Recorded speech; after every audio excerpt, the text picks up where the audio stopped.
रह गई बात, आज नारी सशक्तिकरण की बात करते हैं, दलित महादलित की बात करते हैं, पिछड़ा अति पिछड़ा की बात करते हैं।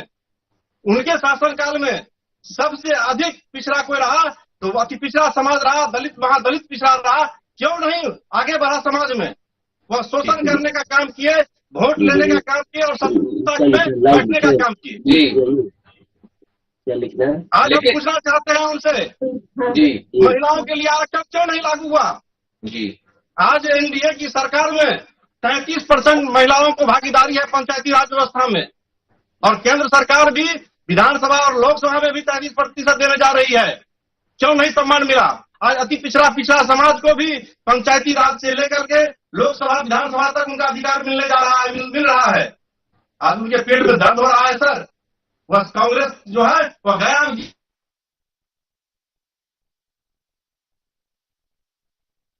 सशक्तिकरण की बात करने वाले, पूछिए उनसे, मां जानकी की भूमि बिहार में मिथिलांचल के लिए क्यों नहीं विकास का काम हुआ?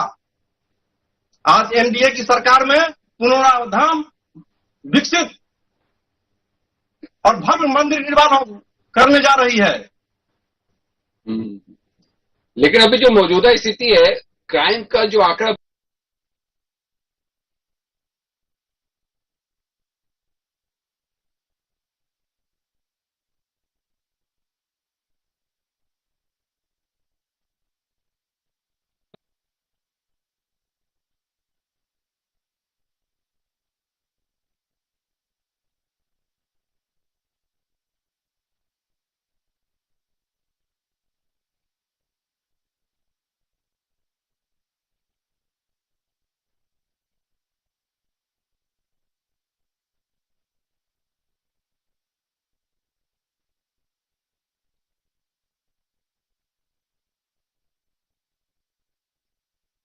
रात हो दिन हो कहीं भी कोई बेरोक टोक चलाई आ रही है।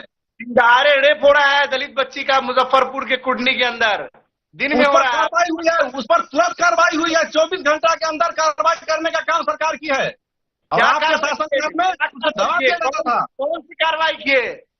अरे शर्म कर लीजिए रणधीर जी, बोलने से पहले शर्म आपको होना चाहिए कि आपके शासन में और रेप होने के बाद उसको एसकेएमसीएच में न बेड मिला न डॉक्टर मिला, फिर उसको पीएमसीएच जाना पड़ा। पीएमसीएच के अंदर भी उसको न डॉक्टर मिला न बेड मिला। जानकारी देखिए सर, कुछ नहीं मालूम आपको। जो लापरवाही बता है, जो लापरवाही किए हैं, दलित की बच्ची हमारे सरकार में कार्रवाई होती है। और उसके बाद उसने दम तोड़ दिया जब उसको बेड नहीं मिलता अस्पताल के अंदर। ये तो आपके इंडिया में मेडिकल कॉलेज और हॉस्पिटल का हाल है, जो बिहार का सबसे बड़ा और सबसे अच्छा हॉस्पिटल जिसको क्लेम करते हैं कि पीएमसीएच है, उसका ये हाल है। और बोलते हैं कि नॉर्थ बिहार में सबसे अच्छा एसकेएमसीएच है, उसका ये हाल है कि वहां बेड नहीं मिलता है और वहां डॉक्टर नहीं मिलता है। और आप लोग बात करते हैं ये, और आप बेड भी मिला। जो लापरवाही गाली आती है, देखिए गाली करके बात करें उस्मानी जी, जो लापरवाही बढ़ते हैं उस पर 50 गालियां हुई है। बताइए क्या एक सरकार नेशनल पार्टी के प्रदेश अध्यक्ष वर्तमान में एमएलसी, पूर्व में मंत्री रह चुके, वो ये कह रहे हैं कि हमको मेरे पास गाली का डिक्शनरी है और हमको 50 गाली देना आता है। बताइए ये बात किसी एक पॉलिटिकल पार्टी का प्रदेश अध्यक्ष करेगा? जो पॉलिटिकल पार्टी पावर में हो, ये क्या शोभा देता है आप लोगों को? मुझे तो नहीं समझ में आ रहा कि किस प्रकार की राजनीति कर रहे हैं आप लोग, किस तरह की बात कर रहे हैं आप लोग। हम लोग विकास की बात करते हैं, न्याय की बात करते हैं, समाज ये विकास की सम्मान करने का काम करते हैं, मुख्य धारा से जोड़ने का काम करते हैं। गाली का डिक्शनरी रखना, इंसाइक्लोपीडिया रखना विकास है? डिक्शनरी तो राहुल गांधी रखते हैं। क्या आप गाली दीजिए? डिक्शनरी तो राहुल गांधी रखते हैं। यही आपका न्याय है, यही आपका विकास है? तो बोलिए, हम नहीं मानेंगे आज से कि भाजपा का न्याय यही है। हमारे अबू बकर का भी जुड़ चुके हैं, उसके पास गाली की डिक्शनरी है। सिद्दीकी जी, राहुल गांधी का जो दौरा है और इस दौरे के पहले जो बिहार में जो स्थिति बनी क्राइम के रेशियो को लेकर, और जिस तरह से उन्होंने एक ट्वीट भी किया है कि एक तरफ असंवेदनशील की हर सीमा को पार करते हुए बलात्कार पीड़ित की मौत से टूटे परिजनों को बिहार सरकार के मंत्री धक्का मारते हैं, बेटे की कसम दिलाकर न्याय मांगने वालों का अपमान करते हैं, दूसरी तरफ एक भाजपा नेता मुझे अपमानित करने की कोशिश में। तो आप देखिए कि उनका ये ट्वीट निश्चित तौर पे इस पर काफी कुछ चर्चा हो रही है। क्राइम कैपिटल का दर्जा दिया जा रहा है, इसको किस तरह से, इस पर किस तरह से चर्चा हो रही है बिहार में? जी, सबसे पहले तो सादा न्यूज के दर्शकों को और खास के पूरी टीम को बधाई। जिस तरह से डिबेट रखा गया, जो दर्शक हमारे बहुत सारे दर्शक भी जुड़े हुए हैं और लाइव देख रहे हैं, खासतौर से जो हमारे गेस्ट हैं उनको भी मैं बधाई देता हूं। लेकिन जिस तरह से राहुल गांधी ने जिस तरह से जो है जो ट्वीट किया है, उस पे तो बहुत सारी बातें आ रही है। लोग अब सियासत के तरफ लोग जा रहे हैं, उस पे बहुत सारी चीजें लोग उभर के सामने आ रही है, अब चर्चाएं हो रही है। बिहार में खासतौर से जो इंडिया गठबंधन है, एनडीए गठबंधन है, उन खेमों में जो है काफी चर्चाएं चल रही है। और उस पे जो खासतौर से जो देखा जा रहा है वो सियासी गलियारों में जो है वो हलचल सी मची हुई है।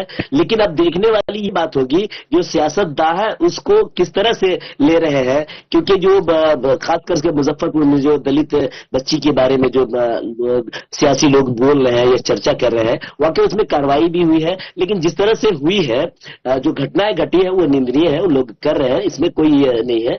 लेकिन हम ये कह रहे हैं कि जो भी सरकार हो, सरकार अपनी कार्रवाई करे, नो डाउट, जो उसमें दोषी हो उस पर बिल्कुल कार्रवाई होनी चाहिए। लेकिन जो श्री राहुल गांधी ने जो ट्वीट किया है उस पर भी अब सियासत होने लगी है। जी चलिए सर, लेकिन नालंदा में अपने साथी से सर आगे एक बात कहना चाहते हैं। बंगाल की घटना पर क्यों चुप है? क्यों नहीं राहुल गांधी दौरा किया बंगाल?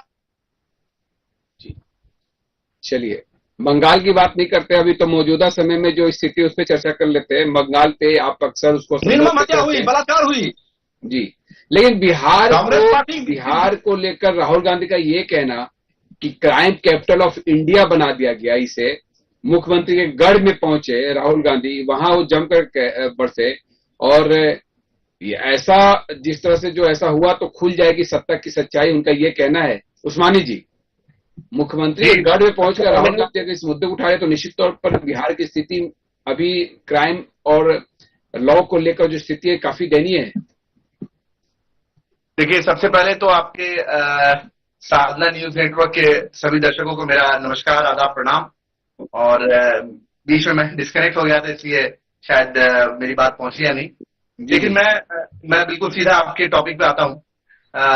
देखिए, दो चीजें हैं। एक, जिस तरह से बिहार के अंदर अपराध का गिराव बढ़ रहा है और जिस तरह से दलितों पे, पिछड़ों पे, अति पिछड़ों पे, अल्पसंख्यकों पे जिस तरह से हमले हो रहे हैं, उनके साथ रेप हो रहा है, बलात्कार हो रहा है, कभी उनका मर्डर कर दिया जा रहा है दिन दहाड़े, तो ये घटना जो है वो निंदनीय तो है ही है, लेकिन ये प्रश्न लगाती है शासन और प्रशासन के ऊपर। और आप देखिए कि अभी मुजफ्फरपुर के अंदर जो घटना घटी है, जो 9 साल की बच्ची के साथ रेप हुआ है, तो वो जहां पे शासन प्रशासन का फेलियर है, वहीं पे पूरी स्वास्थ्य व्यवस्था का भी फेलियर दिखता है कि किस तरह से उस बच्ची को एसकेएमसीएच में डॉक्टर नहीं अटेंड करते हैं, बेड नहीं मिलता है, फिर पीएमसीएच जाती है तो उसको 6 घंटे तक संघर्ष करना पड़ता है बेड के लिए, डॉक्टर से मिलने के लिए। जब वहां को हमारे पार्टी के प्रदेश अध्यक्ष पहुंचते हैं, राजेश राम जी, जो खुद एक दलित समुदाय से आते हैं, जब वो जाते हैं उनके लिए संघर्ष करने के लिए, तब जाके उनको 6 घंटे बाद बेड मिलता है। जब वो हेल्थ मिनिस्टर को, स्वास्थ्य मंत्री मंगल पांडे जी को फोन करते हैं तो उनका फोन नहीं पिक होता है, जबकि वो खुद एमएलए हैं। तो ये इस तरह से ये दिखाता है कि जो शासन प्रशासन में जो लोग बैठे हुए हैं, चाहे वो अधिकारी हो चाहे वो मंत्री हो, ये सब लोग कान में तेल डाल के सोए हुए हैं। इनको मतलब ही नहीं है कि बिहार में हो क्या रहा है, कहाँ मर्डर हो रहा है, कहाँ हो रहा है, कहाँ रेप हो रहा है। और दूसरी चीज, रणधीर भाई आप सुन लीजिए मेरी बात, उसके बाद बोलिएगा। दूसरी चीज मैं ये कहना चाहता हूं कि इनके प्रदेश अध्यक्ष का कल बयान आया शाम में, हम लोगों ने सुना, वो ये कह रहे हैं कि उनके पास एक मोटी सी डिक्शनरी है, डायरी है, जिसमें गाली लिखी हुई है और वो राहुल गांधी को 50 गाली बकना चाहते हैं। अब बताइए, एक हम लोग उनको बहुत अच्छा व्यक्ति समझ रहे थे, ठीक है, पार्टी अलग है, विचारधारा अलग है, लेकिन चूंकि उनका अपना एक सोशल वर्क है, वो एमएलसी है, पार्टी के प्रदेश अध्यक्ष है, पहले मंत्री रह चुके हैं, इस तरह की भाषा, क्या ये भाषा शोभा देती है? इस तरह की भाषा एक पढ़े लिखे व्यक्ति को, एक नेशनल पॉलिटिकल पार्टी के प्रदेश अध्यक्ष को क्या ये शोभा दे दिया कि मेरे पास 50 गालियां, नेता प्रतिपक्ष को गाली बकने को तैयार है, वो डायरी दिखा रहे हैं कि हमारे पास इतनी मोटी डायरी है, इस तरह की बात। और सबसे अहम बात जो है वो ये है कि भाजपा के लोग जिस तरह से कह रहे हैं कि मोक्ष की प्राप्ति के लिए, मैं ये कह रहा हूं, देखिए सबसे अहम बात यह है कि भारतीय जनता पार्टी को बिहार से मोक्ष दिलाने के लिए राहुल जी गया में पहुंचे हैं। गया की जो भूमि है वो ऐसी भूमि है कि जहां से मोक्ष की प्राप्ति होती है। तो बीजेपी को बिहार से मोक्ष की प्राप्ति मिल जाएगी, और साथ ही साथ राहुल जी जो गया पहुंचे हैं वहां से जनता को सांप्रदायिकता और नफरत की जो आंधी में झेला गया है उससे मोक्ष की प्राप्ति कराने के लिए आए। और इतना ही नहीं, प्रदेश जी और बेरोजगारी की समस्या से मोक्ष प्राप्ति के लिए।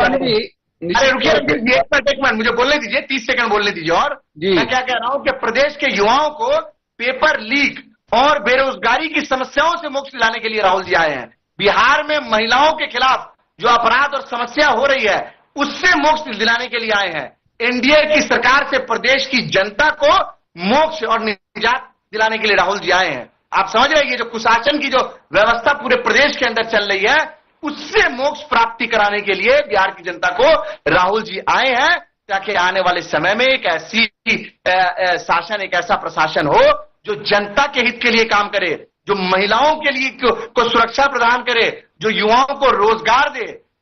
लगातार हमले हो रहे हैं युवाओं पे। आपने देखा कि राहुल जी दरभंगा आए, वहां पर उनको दलितों से संवाद, दलित छात्रों से, पिछड़े छात्रों से संवाद करना चाहते थे, उस संवाद को करने के चलिए जी, बहुत सारे आरोप यहाँ पे उस्मानी जी ने लगा दिया आपके ऊपर। क्या बोलिए, गलत कर रहे हैं। उनको बाजाप्ता मैदान दिया गया था, बाजाप्ता उनका आदेश पारित किया गया था, खुद भाग गए अपने। कौन सा मैदान दिया था? आपने दिया था? आप अधिकारी हैं। गांधी जी की बैठक राहुल गांधी जी को दिया गया था। कौन सा मैदान दिया गया था? आपको 2 बजे आप वेन्यू चेंज कीजिएगा। प्रधानमंत्री नरेंद्र मोदी कार्यक्रम पकड़ के दिखा लीजिए प्रोग्राम तो मान जाएंगे। आपको दिक्कत ये थी कि राहुल जी दलितों से संवाद नहीं करें। आपको इस बात से परेशानी थी कि राहुल जी पिछले नहीं करें, बात नहीं करें, क्योंकि जब वो जाएंगे हॉस्टल में जो टूटा हुआ दीवार है वो दिखेगा, जो छत गिर रही है वो दिखेगा। राहुल में जाएंगे तो देखेंगे एक तो मजबूर है, नया हॉस्टल जो बना उसका जो करप्शन हुआ है और बिल्डिंग गिर रही है वो देखते हैं। इसी को बताना चाहते हैं। घोटाला देखिए, कांग्रेस के राज में तो घोटाला ही घोटाला है। एक दूसरे का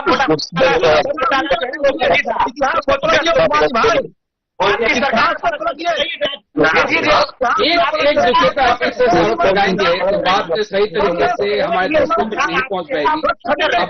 आप तो कितने लोगों को आपने जेल भेजा, कितने को सजा कराई? 12 साल से आप क्या मुख्यमंत्री कहते हैं। चलिए आपको रोकना चाहूंगा ना। शेखर झा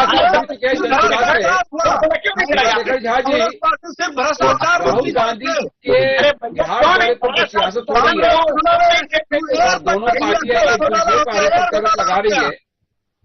शेखर जी जनसुराज का क्या मत है अपना? ये चोर मसोरा भाई दोनों हैं।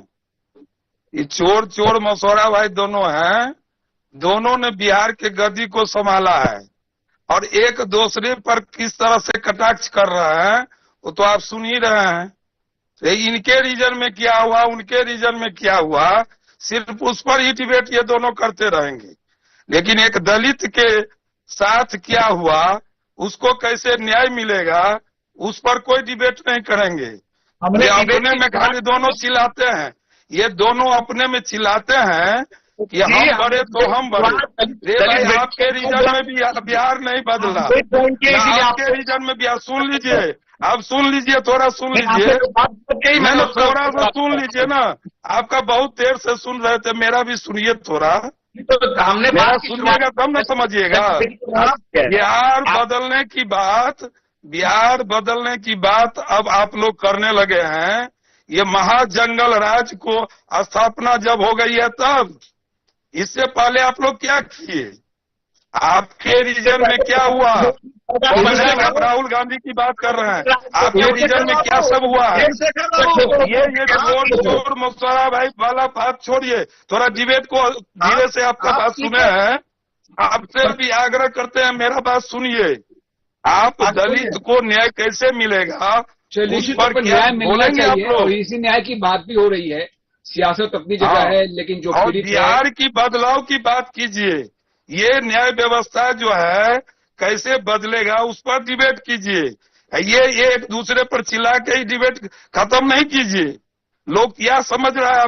आप लोग का बात नहीं समझ रहा है, इतना चिल्ला रहे हैं आप दोनों आदमी।